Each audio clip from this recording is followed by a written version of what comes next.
Hello, I'm Sheryl, and this is Sleep Tight Relax, a calming bedtime podcast for the young and young at heart.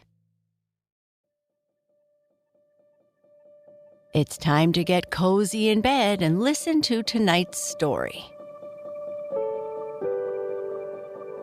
Our sleep story is about snowballs.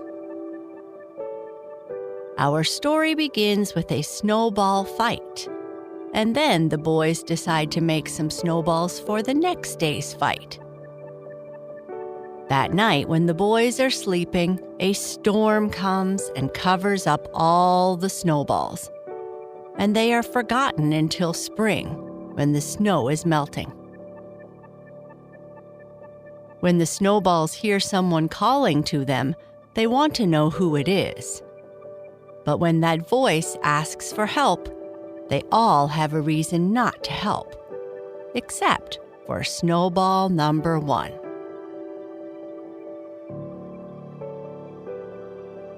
But before we continue with our story, let's take a moment to relax. We can practice our deep breathing anytime or anywhere. But before bed, let's first turn down the lights, get comfortable, and make sure that everything feels as it should. Now close your eyes if you'd like, and we'll begin with a few slow, deep belly breaths. Each time you breathe in, breathe all the way down into your belly. When you breathe in, be sure to slowly breathe through your nose. And when you breathe out, try to push all the air out of your lungs. Breathe in and breathe out. Notice how you feel when you take these deep breaths. How you get more and more relaxed with each breath, how the weight of your body sinks into the bed. Breathe in and breathe out. Throughout this time of relaxation and our story, thoughts of the day or the day to come may enter your mind. That's okay and normal. When they come, just try to return your attention to your breathing, to the story and music. Breathe in and breathe out.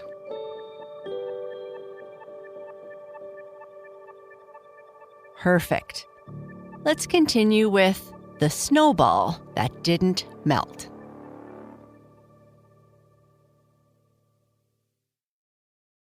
Biff, flick, swat, smack. Biff, biff, flick, flick, swat, swat, smack, smack. It was a fine day in midwinter. The sun was just warm and bright enough to make the snow pack easily. The boys in the neighborhood were having the liveliest kind of snowball fight. So that is why there was this. Biff, flick, swat, smack. And this. Biff, biff, flick, flick, swat, swat, smack, smack. But everything ends sometime. So this snowball fight did. One side or the other won, I have forgotten which. The boys at the little brown shingled house where the fight took place became very busy making snowballs for the next day's battle. You could hear the pat, pat, pat, pat as they rounded and packed their snowballs in their cold red hands. When they became quite satisfied that they had enough on hand for the lively battle, they piled the snowballs up in a neat pyramid just under the edge of the veranda and went off to look for something new to do. Then the snowballs fell to talking, if it is true that snowballs talk. "I wonder what they are going to do with us," said the top one. "I know what I'd like to do. I'd like to hit the nose of that rough, freckled-faced boy who hit the nose of the boy who made me." "I know what I'd like," said the second. "I'd like to go right through the window of old Grampy's house. Wouldn't he sputter?" "Oh, what's the fun in teasing a poor old man?" said another. "I'll tell you what I'd like. I'd like to hit the man right in the middle of the back and see what he'd do." "Hit the man in the back?" said a lively-looking chap down in the middle of a pile. "Be a sport. I'd like to knock the policeman's hat off and see him chase the boy that threw me. That would be fun." It was, you see, a very naughty and mischievous lot of snowballs, if one may judge from their big talk. And so it was probably good for the peace of the neighborhood that evening had scarcely fallen when, through a sudden change in the weather, snow too began to fall. All night long the snow fell, thicker and faster, thicker and faster. The wind rose and piled it in stacks. The house was banked to the windows. The veranda was heaped up high. The snowballs were buried deep, so deep that the boys forgot them. It was spring before the thick covering of snow was melted enough so that they could see the light of day. It was a long time after this when there came a day which meant much for at least one of that heap of snowballs. The sun was bright and hot. The grass was beginning to show green. The snow had all gone except in a few places on the cold side of the houses and under veranda edges. The snowballs were still piled neatly in the pyramid, but they looked as if they might tumble down almost any minute. Although it was cool in their shady spot, every one of them was sweating, and several of them looked thin and pale. I think they had felt the heat. For all their lives they had been accustomed to a cooler climate. As they were busy mopping their brows and sighing for cooler weather, they heard a sound, between a sigh and a faint moan. They heard it again and again. It was above their heads, out on the lawn, and not far away. It seemed to be in or around a shrub or bush, with a tall, slender stem and a branching top. "What's that?" asked several of the balls at once. They stopped talking and sighing and listened. And as they did so, they could hear words very distinctly, though they were not nearly as loud as a whisper. "Snowball, Snowball, come up here. My head is hot, my throat feels queer. I'm going to faint, I surely fear. Won't some cool snowball come up here?" "Who are you?" asked Snowball number 1, who sat at the tip-top of the pile. "Where are you, and what is your name?" "I'm Life of the Bush, in the bush I dwell. I know not my name, and so I can't tell." "I can't see you," said number 1, as he looked intently up at the branches. "You can't?" said the bush. "Then you must be blind. I'm right up here. But never mind." The voice trailed off weakly. Then, they heard it again. "I'm going to faint, I really fear. Won't some kind snowball come up here?" "But you are up so high, how can one get there? We have neither a ladder nor wings, and we do not know how to climb." Number 1 did most of the talking, as he was nearest the bush. "I'll tell you how," said Life of the Bush, stopping his rhyme and talking plainly and simply and sensibly. "Just roll down the slope on the lawn to the foot of this bush. Make yourself as small can be. Creep down into the ground and take an elevator, which is always running, and you will come directly up to me." The talking ceased, and the snowballs began to look at each other rather uneasily. "I can't go," said number 2, who was in the second row from the top. "I always tan terribly in the sun. It's a long way down to the foot of the bush, and I should be as tanned as a berry before I get halfway." "I can't go either," said number 3 by his side. "I don't tan, but I freckle, and freckles look dreadful on my fair complexion." "I'm sorry I can't go," said number 4 from his place in the corner of the third row. "But I feel the heat terribly. My clothes are all sticking to me now." "It's simply out of the question for me," said a big fat snowball down near the ground. "I know I'd melt before I got there. There isn't much left of me now." Number 1 was one of the fairest snowballs of the bunch, but he was not afraid of freckles or tan. He was also one of the smartest of the lot. He looked down to the foot of the bush. It seemed a long way, and the sun was certainly burning hot. He was not at all sure that he would live long enough in that sun to reach the bush, but someone should keep Life of the Bush from fainting, and he would try. He turned a quick somersault off the pile down to the ground. And just that moment, something disturbed the whole pile, and every ball in it tumbled down and out into the sun.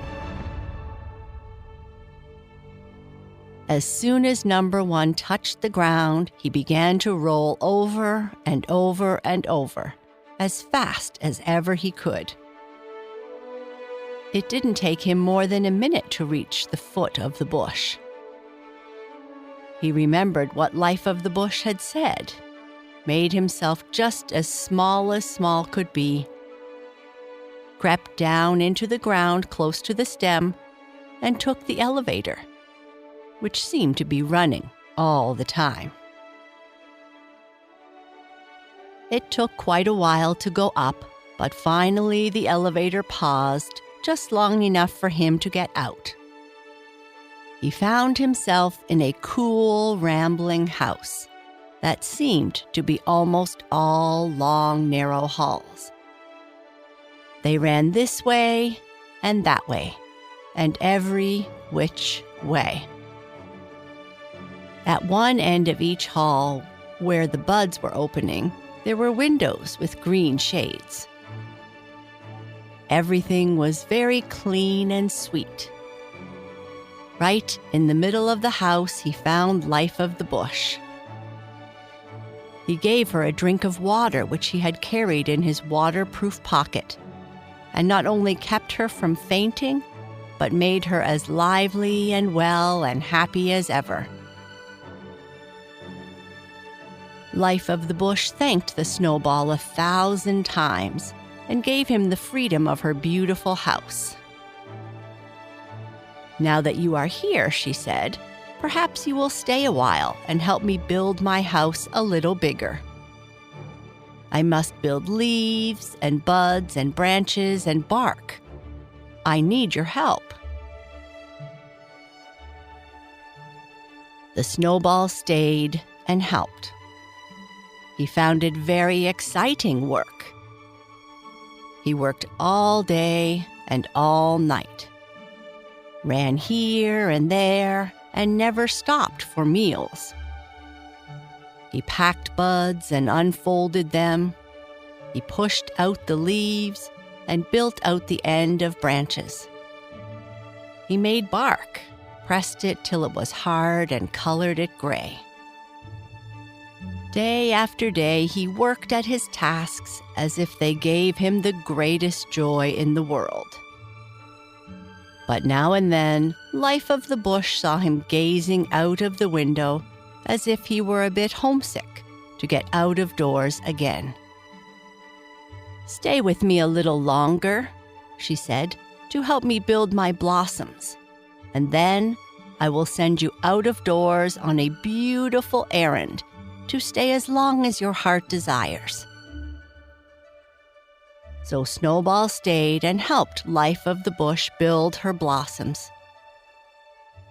Basket after basket of white stuff, as white as snowflakes, but ever so much smaller, he carried out to the ends of the branches. Jar after jar of perfume he carried too, until the blossoms were quite complete. Then one evening, it was the last of May or early June, Life of the Bush called him. "Tomorrow," she said, "there is to be a great garden festival. A prize is to be given for the most original and beautiful blossom. All the flowers of the season will be here in the garden. You have been a good friend and a faithful helper. For reward, you may go to the festival and stay as long as your heart desires." "But how shall I go?" asked the snowball. "Right out through the end of one of my branches," said Life of the Bush. "But I will fall off," said the snowball. "I'll tie you on with a stout string so that not even the wind can blow you off." "But it's hot outside. I will melt." "Oh no, I've changed you so the hottest sun cannot melt you." "But how can I get out through the end of the branch?" asked the snowball, who could not get it through his head that he could really get out to the end of the branch and stay there all day and not fall off or melt. "Make yourself very small, just as small as when you came up to me, and you can go out as easily as you run along these halls," said Life of the Bush. The snowball became quite excited. The festival was to begin very early in the morning. Besides, he wanted to see, if he could, what had become of the other snowballs. So he decided that he would go out on the branch that night while it was dark and be there for the whole day's fun. So he made himself very small, ran along the hall, crept out through a tiny green door, and found himself tied securely to a swaying branch. The air was cool and sweet. He didn't melt as he half feared he might, and he didn't fall off. He looked around. Yes, this was the very bush he had seen before, but it was greener now. Morning came, and the great festival. The garden was full of flowers and folks. There were lilacs and lilies of shades manifold. There were daisies and daffodils, yellow as gold. There were pansies and peonies, red, white, and pink, and every such flower of which you can think. You ought to have heard the ahs and the ohs, and all the fine people in all their fine clothes. You ought to have seen that wonderful sight. for no rhyme of mine can describe it half right. People went from bush to bush and from flower to flower. They could not for the life of them tell which blossom they thought most beautiful and original. The judges wandered about uncertainly with the ribbons in their pockets, not knowing to what plant or bush to tie them. The Snowball grew very much interested, not to say excited, to see what blossom would finally win the prize. He noticed that groups of people continually stopped before the bush on which he hung. Apparently, they admired it.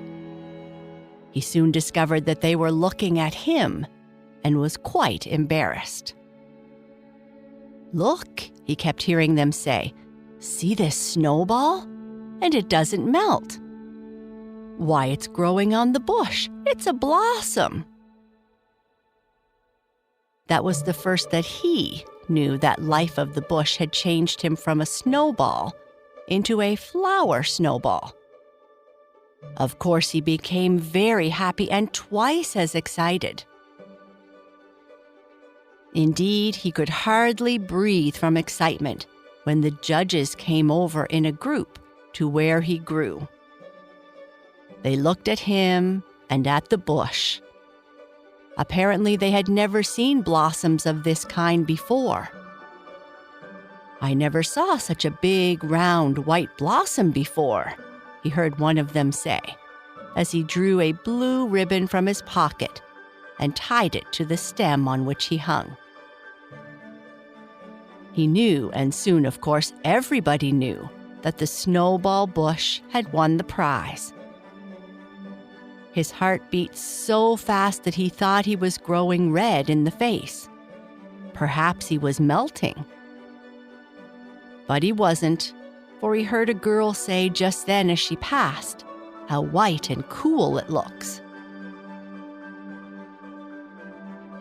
Snowball number 1 had often wondered what happened to his friends, the other snowballs. One reason why he had been anxious to get out of the bush was to find out, if he could, what had become of them all. But the doings of the day had driven all thoughts of them out of his busy head. Now, as the people began to leave the garden and excitement grew less, he remembered and looked around. Here was the yard in which the boys made him. There was the very place, under the edge of the veranda, where he had spent the winter, and where they had all stood that spring morning when life of the bush called to them. There was the place, almost under him, where he knew they had all tumbled down the moment he had left them. But not a trace of a snowball could be seen. Of course not. They had all disappeared long ago, the very day, indeed, in which they had tumbled down. Before noon, the hot sun had melted them, every one, and carried them away, tan and freckles and all, and no one ever heard of them again. Number 1, who ran right out into the sun, was the only snowball that didn't melt.